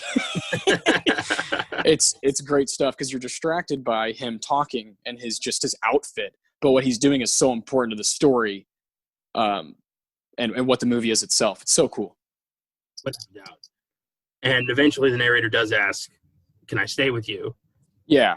He's like, "No, it's not a problem. I'll ask." Yeah. It's like, "Yeah, sure. On one condition. I want you to hit me as hard as you can." Yes. The narrator's like, "What?" It's like, "I want you to hit me as hard as you can." And the narrator's like, "All right." And he punches him in the ear. And in real life, Brad Pitt got punched in the ear, and he's like, "What was that?" He punched me in the fucking ear because it caught him off guard. Yeah, it's really weird. His reaction is hilarious. And he's like, "No, it was perfect." Yeah. And they just start beating the shit out of one another, but in like a good way. Like, it's like, it's euphoric. It's freeing. Like, that experience kind of brings out something. And they return to Tyler's house that he is squatting at. It's this old rundown house next to a paper mill that's just like fuck to hell, but Tyler's just been living there for God knows how long. And over the coming days, they engage in more fights outside this bar, and they soon attract other people who are watching this fight, and soon they start participating, and they realize that a lot of guys out there have so much pent up anger and depression and anxiety that this provides a way to unleash all that in an environment where you can feel accomplished and free. And they establish Fight Club. Yeah. Essentially, yeah. And the book, Chuck wrote the book after he got like the shit beat out of him in real life. And he wrote the book because when he went to work, nobody asked him about what happened, right? People avoid any sort of tough conversations, right? In the normal like workplace, it's just like, oh, how's your cat? And did you go take Billy at a soccer practice? And these kinds of things. And Chuck was like disgusted by how the people that he's around every day didn't have the balls to ask him like, what happened to your face, man? Like, are you okay? And, it like inspired him to write this book. And then it obviously turned into this monster cultural hit. And then this movie. And what the stuff you pointed out is exactly it, man. It's a lot of people will look at this film, and I'm surprised we haven't brought it up yet. Look at this film as just a bro, dorm room, like frat dude, like movie. And I just don't feel that way. Maybe it is to some people, but personally, I don't feel that way. Obviously, the things you and I are attached to are beyond just the fighting scenes. We like the way it moves. We like the messages, the weird messages in it. We like the control David Fincher has.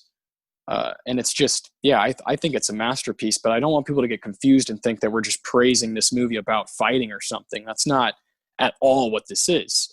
It's false masculinity and not understanding masculinity and, being afraid and to be vulnerable, these kinds of things, right? Because you're taught, you're growing up, you grow up just kind of like thinking that you can't share anything, or you're not allowed to have any of these ideas or thoughts. You just kind of like got to keep going, find a job and keep going. And so for men to kind of come up with this group and just like, hey, let's just fight and have this moment of exhilaration, of anticipation, and that's really cool. Yeah, hands down. It's never been about the fights. It's about what the fights represent. And yes. The fights represent taking charge of your life and just fucking society because of, how dare society dictate what you should do? Like, it's all about, your life is yours and fuck anyone who says otherwise. And that's what this movie's pretty much about. Just, Yeah. Do you? I mean, what they end up doing is, forming a national terrorist cell, but, yeah. Oh, yeah. Maybe don't take it that far. Anyway, it gets to a crazy place. Yeah. and that's part of the book and the movie, just the story itself. It just goes to a crazy place because there's like that mob mentality. It's really wild. So we heard the rules at the beginning of the episode, and I love the first two. You don't talk about Fight Club. This stays here. Don't bring it up. I love later on, Tyler's like, I see a lot of new faces here tonight. Yeah. Don't fucking cheer. That means a lot of you have been breaking the first two rules. Yeah, that's great because there's a huge crowd now. Yeah.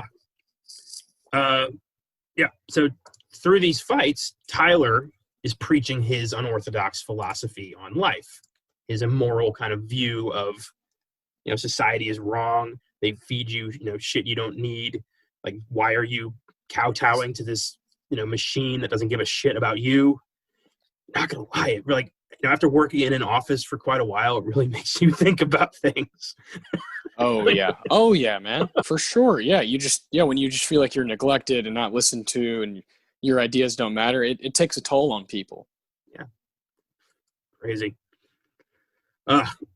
So the narrator gets a phone call from Marla, who found it. Like she found his forwarding number, and was asking, "Why haven't you been coming to the meetings?" And he's like, "Well, I go when you're not there." And she's like, "No, you don't. I go to those because I've been cheating." He's like, "Well, fuck. I found a new one. I don't. It's for men only." And he hates her, but he also wants her. Like, it's very clear. Yeah. He like keeps explaining like she's like the itch on the top of your roof of your mouth that you can't stop messing with. That kind of stuff. It's yeah. She took a whole bunch of Xanax and decided to call him and says, if I stop talking, I'm probably gonna die. And he's just like, ugh, and puts the phone up on top of the receiver, like, fuck this, I don't need to hear this. And he walks away, finds out later that Tyler picked up the phone, followed the call to Marla's place, went and found her, brought her back to the house, and fucked her all night. Yes, she was like, "You're gonna have to keep me awake." Oh man! Now the narrator has to hear Tyler and Marla's loud, wild lovemaking every hour of every day, and he acts like Marla's in his clubhouse. Tyler's my friend, not yours. He's very childish about this, and Tyler picks up on that. But Tyler does ask him, like, hey, are you into her? You can tell me. And he's like, absolutely not. He's like, all right, I want you to promise, don't ever talk to her about me. Just don't do that. Yeah. The next morning, she comes into the kitchen, and he's like, why are you here? And she just goes, fuck you, and leaves. And, with hindsight, yeah, of course, she'd be, like, irritated at that statement. He just fucked her all night, and now he's like, why are you fucking here? Yeah. You make no sense. And after she leaves, Tyler enters the kitchen and is like, whew, long night. So now, narrator wants to know, like, what are we going to do next? And Tyler's like, we are going to make soap. Yes. The narrator joins Tyler on his equipment run. He's stealing human fat out of the dumpster of a lipo clinic. God.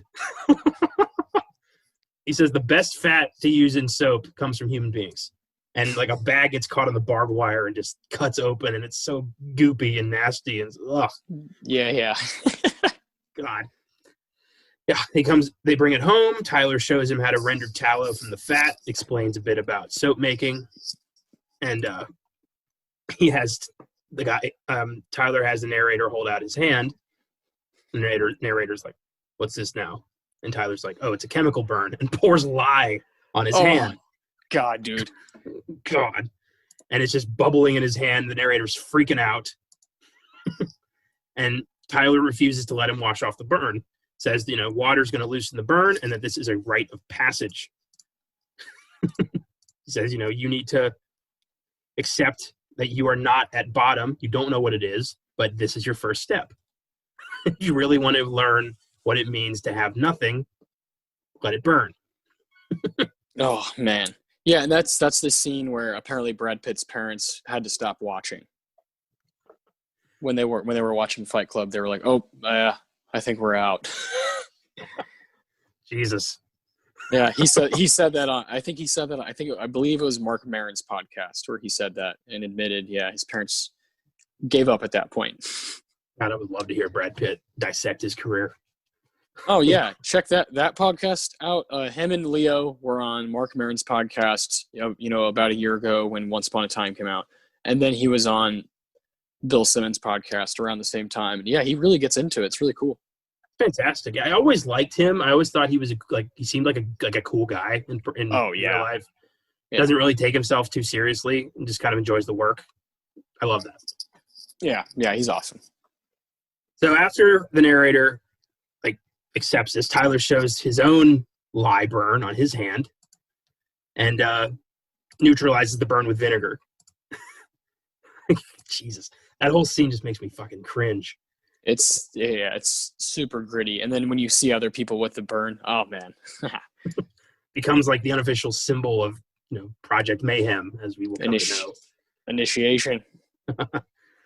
Later, they meet with a cosmetic salesperson at a department store. Comments, "This is the best soap." And Tyler's like, "Thank you very much." The narrator comments that they're selling rich old ladies their own fat asses back to them. Perfect. So yeah, it's awesome. It's sick, but it's awesome.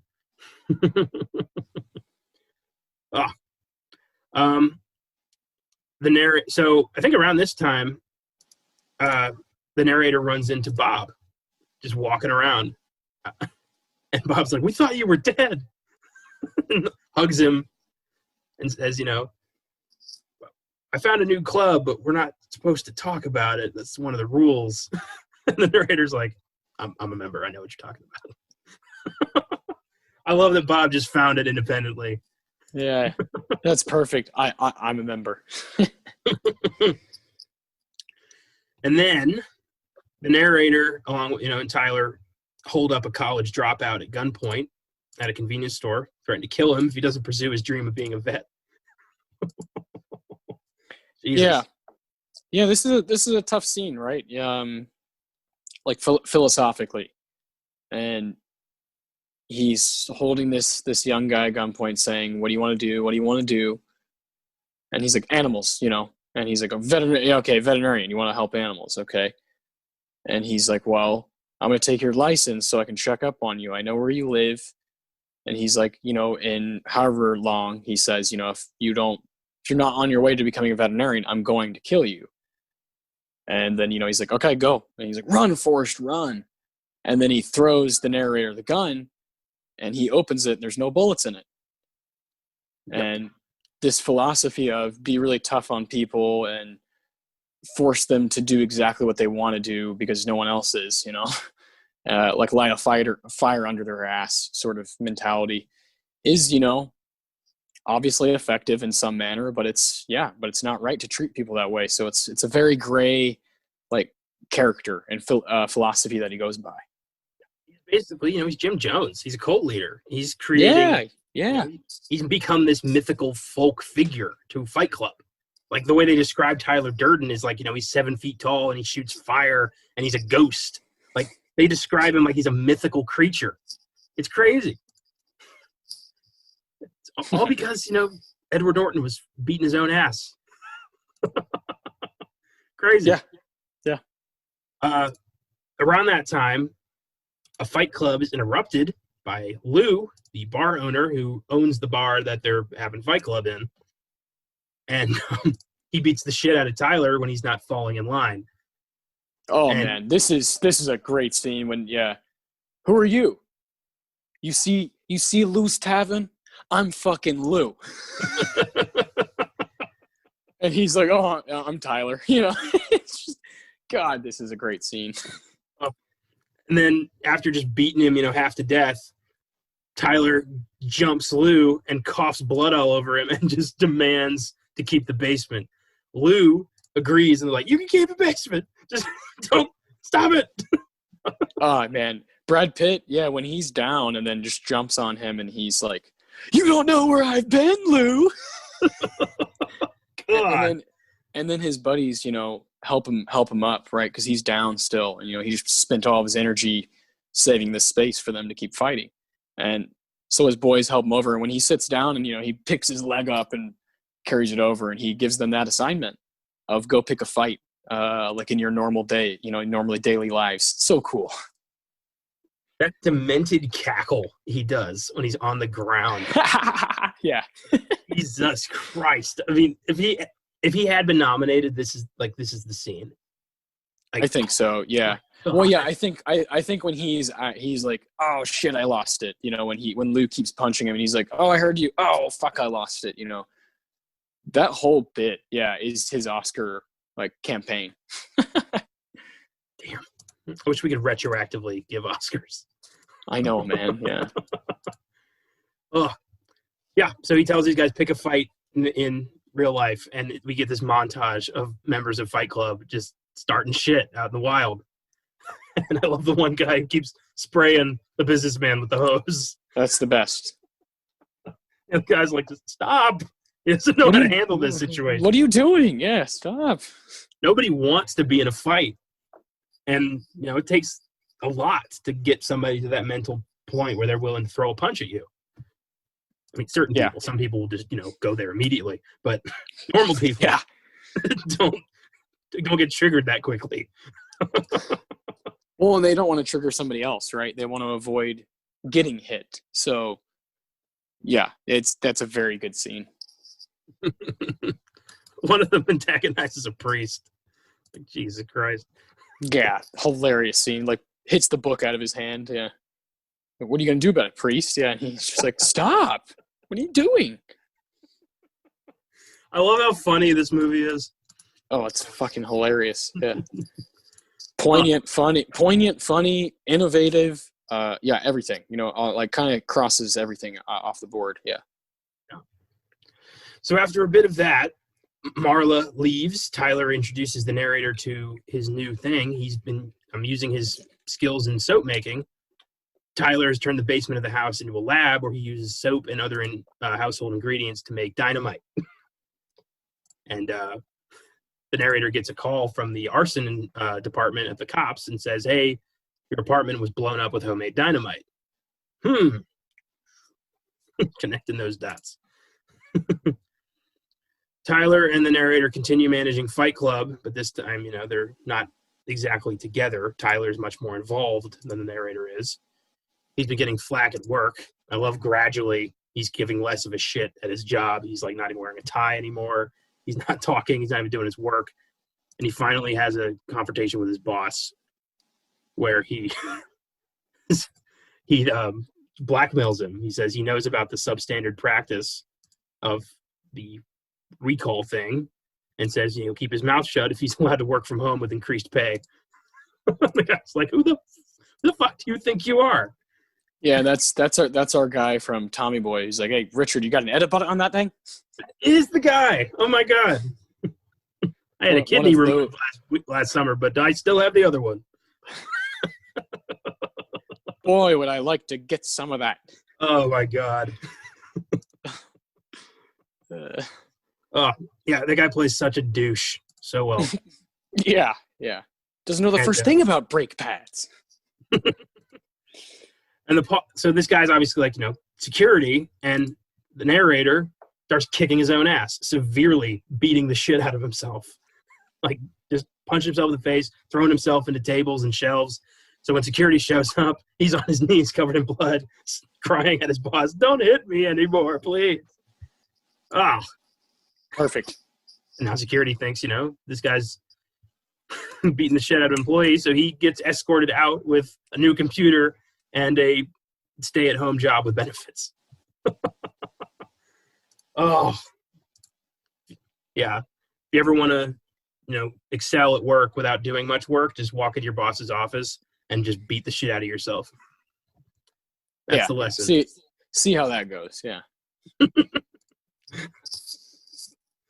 just picturing somebody do that, but they had like a camera like right on them. And they're just like escorted out of the building, like just covered in blood. Or like, I love the idea of like, if someone were to go into like someone's office and it's a very like minimalist office, so there's not like a lot of stuff to break. So you're just kind of like looking around like, there's no glass. Fuck. Yeah. I guess I'll try to break this chair, and it's like, made out of wood and you can't break it. That would be really funny. So you're just using these props that can't break. You look around, you're like, "Excuse me for a second." You leave, you come back with like a desk you're rolling into the office. Like, yes, yeah, exactly. Yeah. Just like, fuck it, run through the window. Yeah. Tyler eventually assigns homework to his recruits and preaches to them about the detriments of consumerism and how relying on society and authority figures is not going to work. And he proposes to revert back to when a man's worth depended on the sweat on his back and where he only used what he needed, when you controlled your own life and you determined your life's worth yourself. Nobody else did. You did. And this philosophy evolves into the next level of Fight Club, Project Mayhem. Shit's getting bad now. And the fighting in the basements turns into acts of vandalism and destruction. And these actions don't go unnoticed. The cops are now looking for a underground team of vandals. And Tyler manages to capture the lead investigator, tie him up, and threaten him with castration. Jesus Christ. Those are the rules. Anybody who threatens Project Mayhem, they're going to cut off your balls. Yeah, that scene is incredible, right? When you're looking at Brad Pitt's face, it's kind of like Inglourious Bastards, the way it's shot. When you're looking at Brad like that and it's like from the toilet. It's crazy. then you can't take off. But yeah, this guy is just like, tied up. He's the lead investigator on this case, and Brad Pitt leans in and is like, look, we know you're the lead investigator, so you're going to drop all this or we're going to take your balls. Yes. Like, my organization is comprised of everyone who works for you. We cook your meals, we clean your toilets, so don't fuck with us. Shit, man. Oof. God, to have like a detective on the ground, his pants down, a knife to his balls. I can honestly say I've never seen that before. Showing. Yeah, with him just like scared out of his fucking mind, as you would be. And it works. My God. Oh. So the house where, Tyler and the narrator have been living is now turned into, the hub of Project Mayhem. All the new recruits are put through a rigorous initiation and training, and the plans are hatched. And the first rule of Project Mayhem is there are no, don't ask questions. So the narrator can't get any information from anybody. So as this grows, the narrator starts feeling more distant from Tyler. He starts feeling a little jealous. And he beats the shit out of a recruit played by Jared Leto, because he wanted to destroy something beautiful. So he just bashes Jared Leto's face in at a Fight Club while everybody watches. As they walk away from the Fight Club meeting, Tyler drives the narrator and two members in a large Lincoln. And in the rain, Tyler taunts the narrator, suggesting that he has not yet begun to live his life to the fullest potential. And when Tyler picks up on this jealousy, he calls the narrator weak, pathetic, threatens to drive into traffic to teach him a lesson. He's got kind of a point. What have they been working towards, if not to free themselves from this bullshit? Yeah. And then Tyler admits that he's the one who blew up the narrator's apartment. It's like, that's why I blew up your apartment. The narrator finally gives in. Tyler lets the car drift. They hit another car. They emerge from the wreck with Tyler exclaiming that this is a near-death experience, so it's all new from here. This is your second chance. Tyler disappears for a while. The narrator's left at home with Project Mayhem members watching TV and laughing at their publicized acts of vandalism, like the big smiley face fire they put on the building. And when the narrator demands to know more, Bob tells him the first rule of Project Mayhem is you do not ask questions. It's all anybody ever tells him. Oh, man. And later, Bob gets shot in the back of the head. And they were trying to sabotage they're trying to destroy a coffee shop. The cops found him. Bob got shot. They brought Bob back. He's dead. And now they're like, what do we do? And Mindhunter guy suggests that in death, the members of Project Mayhem can have names. And they all start chanting, his name was Robert Paulson. His name was Robert Paulson. His name was Robert Paulson. Jesus. Shut just up. Shows how much up. of a it shows just how much of a cult this thing has become. This is no longer guys just getting their rocks off and beating the shit out of something. This is insane. And the narrator realizes that, but there's nothing he can do. So now he's trying to find Tyler, and he discovers a list of phone numbers he's been using, and he goes all over the country discovering that Tyler has been making fight clubs everywhere. He's got fight clubs and, to further extent, Project Mayhem terrorist cells established in so many major cities. It's fucking crazy. And at one particular bar, the bartender addresses the narrator as Sir. Oh, so good. Which prompts the narrator to ask, do you know me? And he's like, are you sure this isn't a test? He's like, it's not a test. Who am I? He says, you're Tyler Durden, sir. The first time I saw this, Jesus Christ. One of the most mind-blowing plot twists in film history. And it makes perfect sense. In hindsight, there are so many clues, so many moments. Yeah. All over the place. Yeah. And he just has, this, what the fuck? So he goes to his hotel room and he calls Marla and asks if they've ever had sex. And Marla's like, "Are you fucking kidding me?" Marla deals with so much shit. Come on. Are you trying to piss me off? She's like, are you confirming our relationship? Are you asking if we've ever had sex or made love? And he's like, so we have made love. Like, I don't fucking get you, Tyler. Ah! Jesus. Marla hangs up, and Tyler appears in the room and confronts the narrator, telling him, like, you broke your promise. You weren't supposed to talk to Marla about me. And the narrator's like, who am I? Who are you? he's lost it. And now Tyler's like, I think you know who I am. And he confirms, yeah, they're the same person. Tyler is everything that the narrator wants to be. He's free. He's a badass. He's handsome. He's good with women. He's, the alpha male. Yeah, I fight like you want to fight. I fuck like you want to fuck. I look how you want to look. All those things. So, yeah, great scene. And most importantly, I'm free like you never will be. Yeah, yep. Jesus. So because of the narrator's insomnia, he can't sleep. So whenever he thinks he's sleeping, Tyler takes over and, does the Project Mayhem shit.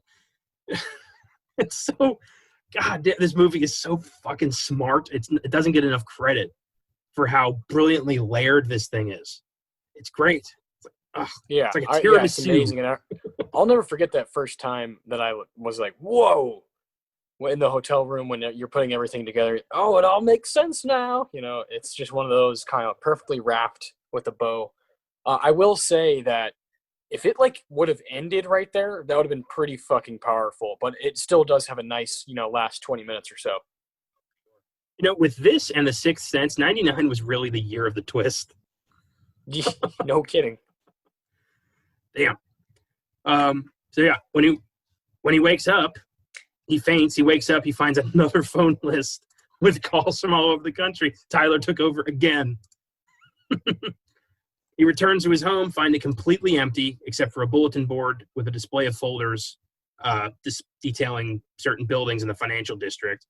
And he calls the numbers and finds each of those buildings has been infiltrated with Project Mayhem. The maintenance staff and the janitors.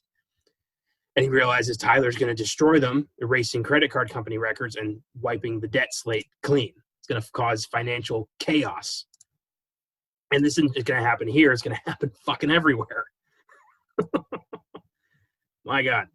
So in a panic, the narrator, he grabs all the info, reports himself to the cops, starts talking about the arson, talking to the arson inspector, everything he knows.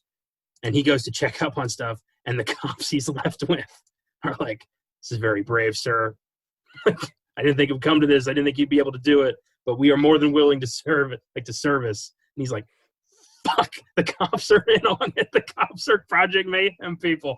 Jesus. And they've grabbed the narrator, and they're going to cut his balls off because he talked. Yeah, they're like, you definitely say that. You said you definitely say that. God damn. And he gets a hold of one of their guns and gets out of there in his underwear. I love that. He's like walking through the police station in a shirt, his underwear with a gun. Beautiful. Very Walter White. Yeah. Yes. Oh. He escapes, runs to one of the buildings set for demolition. First, he finds Marla and tells her, you need to get out of town. Somebody, they're after you. Just trust me on this. And she's like, fuck you. Like, what is going on? I don't need this shit. And she gets on a bus reluctantly, turns to him and says, Tyler, you're the worst thing that's ever happened to me. Shit. She doesn't mince words. I love that. And this woman looks like she's had a lot of bad shit happen to her. So he goes running to one of the buildings, finds an unmarked van in the parking garage filled with nitro, tries to disarm the bomb. Tyler shows up, goads him, and says, maybe I've been thinking about the wrong wires all day because I knew you'd do this. Oh, not the green one. Anything but the green one. And he disarms the bomb. He gets it. And Tyler's like, you weren't supposed to do that. And starts kicking his ass. But in real life, Tyler's kicking his own ass. And it looks really weird on the surveillance camera. Tyler wins, reactivates the bomb. The narrator, brings the narrator to another building where they can watch the destruction. Now we're back to the opening scene with the gun in his mouth. And Tyler says, any last words? And the narrator says, I still can't think of anything. And admittedly, those are pretty good last words. Yeah. No. Tyler insists that, what he's doing is, he's freeing mankind from consumerism, giving them all a chance to start anew. I love the transition from like idealist to full-on bad guy that Tyler Durden does in this film. It's so great. Yeah. And he points out there won't be any casualties. Everyone who's in the building are Mayhem members, and they're going to get out free. So, nobody's going to get hurt here. Like knocking down, 4 skyscrapers in the middle of the city is going to hurt nobody. Jesus Christ. Now he comes to realize that Tyler does not have a gun on him. He's holding the gun. There is no Tyler. He's starting to make these connections. And he puts the gun to his own chin, tells Tyler to listen to him, says, my eyes are open, puts the gun in his mouth, pulls the trigger. The bullet gets him on the side of the mouth. It's amazing he fucking survived this. Shoots himself like in the back of the mouth, but somehow blows off Tyler's head. He dies, quote unquote. Marla shows up with a bunch of Project Mayhem members, and they're like, sir. And he's like, just get out of here. Leave her. And she's getting ready to like chew him out, and then she's like, oh my God, what happened to your face? So as he's kind of tying up his wounds, the bombs go off, and suddenly we hear Where's My Mind by the Pixies start playing as all the buildings go down. It's become an iconic pop culture scene. And he turns to Marla and says, you met me in a very strange time in my life. And it's just absolute fucking chaos. It's wild. It's a wild ending that Tyler won. Like, is all going to go to hell. He did it. And, crazy. Great movie. I'd give it a 9 out of 10. Yeah, man. I definitely have battled with the rating I'm going to give it, and I'd give it a 10. I think it's a masterpiece, and that ending, like you said, is so chaotic, and you're kind of like, oh man, the narrator is left to deal with this because Tyler won, but he's dead, and that's like something you really have to battle with as the credits start rolling and you're processing this crazy movie. It is so good, so good. My favorite scene is I've talked to you about this before we recorded, the tracking shot of Brad Pitt going into Lou's Tavern, and he's like, oh, we got to deal with Irvin, and Irvin's behind the bar, and he's like, oh, everybody's got to leave, and Tom Waits is playing in the background. It's just, that's just a chilling kind of, scene, and the soundtrack's awesome, the score, Dust Brothers, awesome stuff. I can't really find a way to complain about it anymore. I've had an interesting relationship with it as years have gone by. There's been times where I'm like, oh, it's good, but it's not great. And then now I've come full circle, and I absolutely love it. 10 out of 10. Fantastic, man. Favorite scene? That's an interesting question. I don't know. I think it might be the chemical burn. I think that's I think it's a great scene, especially when you realize he did that shit to himself. And you really get to see like Tyler's true philosophy for the first time there, where it's not about, just beating the shit out of one another. It's about control or lack thereof. And he really makes that clear. And I love that. And I love the scene where he's going to the different cities and he's walking through the kitchen of a restaurant and you just hear his name is Robert Paulson, like being chanted by the chefs. And then they just stop. Jesus Christ. The scope of this thing by the end of it is unreal. It's crazy. I know there's little kicks here and there. Like there's a Starbucks cup in a ton of the shots, and there's a cool thing that someone's put together on Tumblr where it has the minute and the shot itself with the Starbucks cup there, and all things like that, where it's calling out the biggest names in consumerism. And just kind of a punch you in the face movie. Really, really like it, and I'll own it forever. I honestly think the reason this was shut out of the Oscars is because they were afraid of it. They were afraid of what it represented, of what it meant to like the significance of film. I think they weren't ready to accept a film like this. Yeah, that's totally fair because you got to believe 20 years later it certainly would be up for a lot more. So far in our run, like films like Pulp Fiction and Whiplash and On the Waterfront have really just said like "fuck you" to the man. And I love that that's become like our unofficial genre, almost. It's just worked out like that. It's what we like. Yeah, no, yeah, it's great, and I love that. Yeah, that great Dictator, Dr. Strangelove one too was really special. Yeah, we've had a good run of films so far. 12 episodes in. This is nice. I like this. Yeah. Fantastic stuff. I think that takes us into this week in film. Yes, Let's it does. talk about what happened this week in film. First up, it's been announced that J.C. Chandor, the guy who directed Triple Frontier, is going to be helming a Kraven the Hunter movie for Sony. Amazingly, Sony still is unwilling to play ball with Marvel and just let everybody play in the sandbox. They want to have their own sandbox. And it's not looking too good. It's not looking like a fun sandbox. Not compared to Marvel's sandbox. No, not looking like a sandbox that's going to have a lot of participants. Yeah. No. Venom, Morbius, and now Kraven the Hunter. They're making movies out of Spider-Man's villains because they can't use Spider-Man. It's, just partner up. Everybody will make money. Everybody will. Fuck it. They don't. Yeah, I know. It's so frustrating. Sony doesn't play nice. No. This one upset me. Will Smith and Kevin Hart are going to be remaking Planes, Trains, and Automobiles. I don't like that. No comment. No comment. I don't want to get too angry. Yeah. Planes, Trains, and Automobiles is one of the greatest holiday comedies of all time. Nobody, and I mean nobody, can recapture the magic of Steve Martin and John Candy. And I don't like that they're even going to fucking try. I mean, they already remade this in 2010. It was called Due Date. Like, just leave it. Yeah, I picked up on that immediately. That's the thing, right? Is we have a wild abundance of buddy comedies. We don't need another one. Be creative, please. Stop using the same tropes that have been used since 1987 with Planes, Trains, and Automobiles. Make a different fucking movie. How many times are we going to remake comedy greats before we realize it's a bad fucking idea? I mean, Ghostbusters, The Hustle, just give up. Stop it. Yeah. Can't do it. This was awesome. So Ben Affleck is indeed returning to play Batman in the upcoming Flashpoint movie alongside Michael Keaton. We're going to get two Batmen for the price of, two, because they're both going to get a lot of money for this. Yes, that is true. But very exciting. Yes. Very exciting. This could be the movie that finally redeems the DCEU. God, I hope they really, really try. Yeah, you have to. We're getting Michael Keaton's return. Affleck's going to get a good farewell for Batman.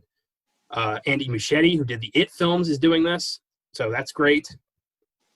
I'm excited. I hope it works out. Trailer time. We have 3 new trailers that were released this week. Let's talk about them. First up, The Devil All the Time. My word, that looks fantastic. Yeah, man, I can't wait, right? The fact that it's going to be on Netflix is really exciting. We can watch it right away. We will be doing an episode on that movie either on this show or our Filmgazm show, which releases every Wednesday. So we're not quite sure yet. We're going to watch it first and then kind of choose where it should go. My guess is Filmgazm, but we'll see. Yes, indeed. Fantastic film. Looks like a kind of a, cult mentality. Robert Pattinson, Tom Holland, Bill Skarsgård, Sebastian Stan, Mia Wasikowska. Fantastic cast. And very excited. Then we have Death on the Nile, the newest Hercule Poirot mystery from Kenneth Branagh, his sequel to 2017's Murder on the Orient Express. Yes. It's basically the exact same story on a boat. And this stars Gal Gadot, Armie Hammer, Rose Leslie, Annette Bening, Letitia Wright, Jennifer Saunders, Russell Brand, and of course, Kenneth Branagh. Yes. And I'm excited. I thought Murder on the Orient Express was okay. But, Kenneth Branagh, something about that guy. I like it. I like his work. Yeah, and I like him. You know, I like his persona, his charisma, and so yeah, I can kind of get behind whatever he does. Orient Express was it was all right. You know, that was right around when I first started working at Alamo Drafthouse, so I saw that early on, and yeah, it was okay. I still think like the 1974 version is tops. Albert Finney's. Oh yeah, Hercule no, Poirot. yeah, That would be such a fun movie to do on this show because it was up for a lot of Oscars. yeah. One day when we're in the 70s, for sure. And then we had the trailer for On the Rocks, an A24 Apple TV combo production, written and directed by Sofia Coppola, starring Bill Murray, Rashida Jones, and Marlon Wayans. And I didn't hear about this movie until literally an hour ago, and now I really want to see this.